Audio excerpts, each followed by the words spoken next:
அபிராமி அந்தாதி. ஆறாவது பாடல். சென்னியது உன் பொன் திருவடி தாமரை சிந்தையுள்ளே, மன்னியது உன் திருமந்திரம் சிந்துர வண்ண பெண்ணே, முன்னிய நின் அடியாருடன் கோடி முறை முறையே, பண்ணியது என்றும் முந்தன் பரமாகம பத்ததியே. மந்திர சித்தி பெற இந்த பாடலை பாராயணம் செய்ய வேண்டும். பாடலின் பொருள். அபிராமி தாயே, உன்னுடைய அழகிய தங்கத் திருவடிகள் என் தலைமேல் இருக்க வேண்டும்.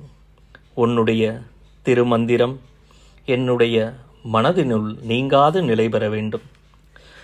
குங்கும வண்ணமுடைய அழகிய பெண்ணே, அபிராமி தாயே, உன்னை மறவாமல் வணங்கக்கூடிய உன் அன்பரோடு நான் கலந்திருக்க வேண்டும். தினந்தோறும் நான் பாராயணம் செய்வது உன்னுடைய மேலான ஆகம நெறியையே.